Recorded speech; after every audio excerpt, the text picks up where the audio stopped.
Oi gente, tudo bom? Estamos de volta para mais uma aula de metodologia do trabalho acadêmico. Hoje nós vamos falar sobre as principais normas da Associação Brasileira de Normas e Técnicas, da ABNT.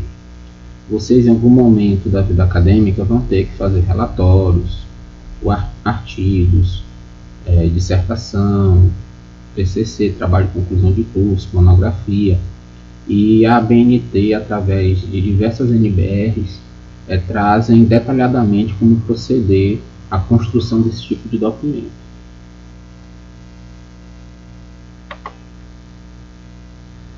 A NBR 10.719 de 2011, ela fala sobre a formatação dos relatórios técnicos ou científicos. Os trabalhos científicos, eles geralmente têm a divisão entre conteúdos pré-textuais, textuais e pós-textuais. O pré-textual é aquela parte que antecede o relatório, com informações que ajudam a qualificação e identificação do trabalho, como capa, folha de rosto, folha de aprovação, dedicatória, agradecimento, epígrafe, resumo na sua língua vernácula, resumo na língua estrangeira, lista de ilustrações, tabelas, entre outros. A parte textual é a parte do documento em si, do conteúdo, onde vai ter a introdução, o desenvolvimento e a conclusão. E a parte pós-textual é o após o relatório, que complementa como as referências bibliográficas, glossário, apêndice, anexos e índices. Quando falamos de elaboração e formatação de trabalhos acadêmicos da graduação, que é o caso de vocês, no caso, se vocês tiverem que fazer um artigo, ou uma monografia, ou na pós-graduação, uma tese ou uma dissertação, nós vamos usar a NBR 14.724 de 2011. Esses tipos de documentos também se dividem em pré-textuais, textuais e pós-textuais. Aqui na figura vocês vão ver que a parte que está de vermelho são as partes que são obrigatórias no documento. Por exemplo, que está de vermelho são obrigatórias. A capa é obrigatória, a folha de rosto, o resumo, abstract, a introdução, o desenvolvimento, a conclusão e as referências obrigatoriamente têm que estar no documento. Partes que são opcionais, você pode colocar ou não.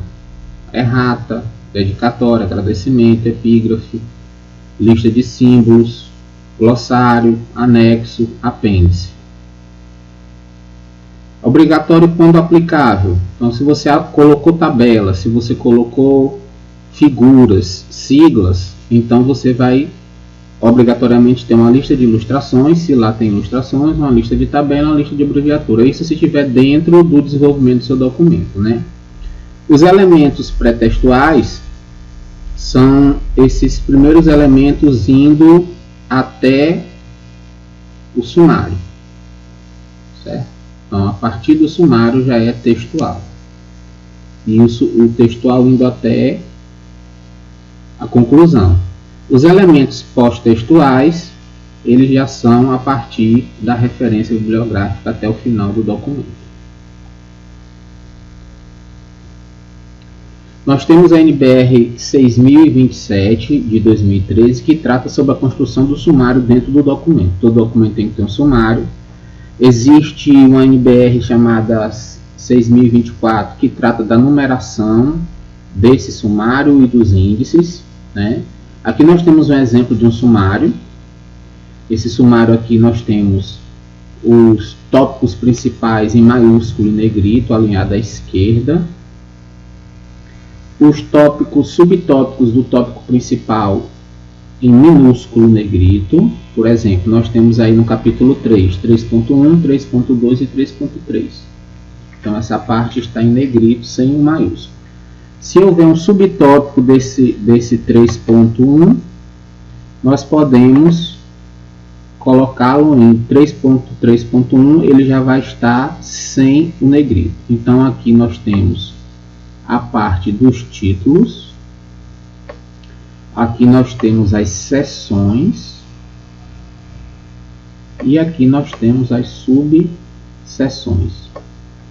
Repare que no sumário a parte depois da conclusão pós-textual, ela aparece no sumário, mas não tem a numeração dos capítulos, certo?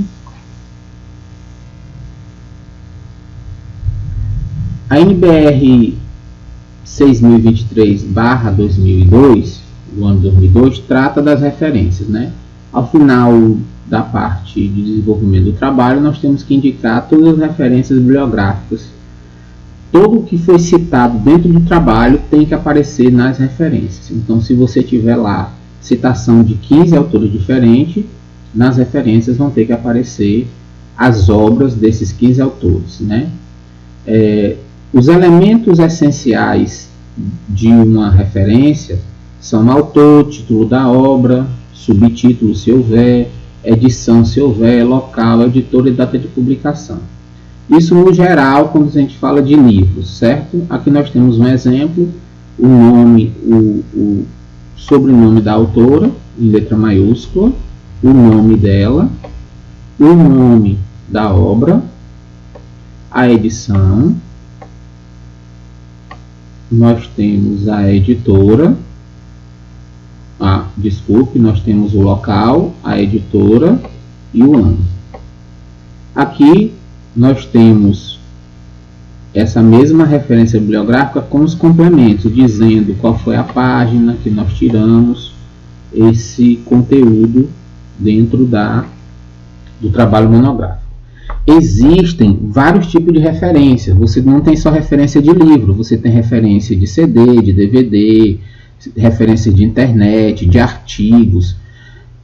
Para cada um tipo desse de referência, lá na NBR 6023 vai dizer como deve ser escrito dentro do teu trabalho o modelo do referencial que você vai colocar de cada obra. Então, se você pegou da internet, vai ter o exemplo lá na NBR 6023. Se você pegou de um DVD ou de um filme, ele vai lhe mostrar como é que você vai descrever essa referência. Esse modelo que vocês estão vendo aí é um modelo de um livro, que geralmente é o que mais se coloca, mas as pessoas buscam em outras fontes e essa NBR vai tratar de cada uma delas. Em relação às abreviaturas, sempre que você abreviar alguma coisa no seu trabalho, a primeira vez que aparece a abreviatura, você deve colocar o significado. Alguns trabalhos têm lista de abreviaturas, porém, essa norma 6032 é de 1989, ela foi cancelada agora, esse ano de 2020, por causa da reforma ortográfica e algumas mudanças na língua portuguesa. Mas podemos ainda usar as abreviaturas, mas a norma foi cancelada. O índice aparece no final do documento, no final do seu trabalho monográfico.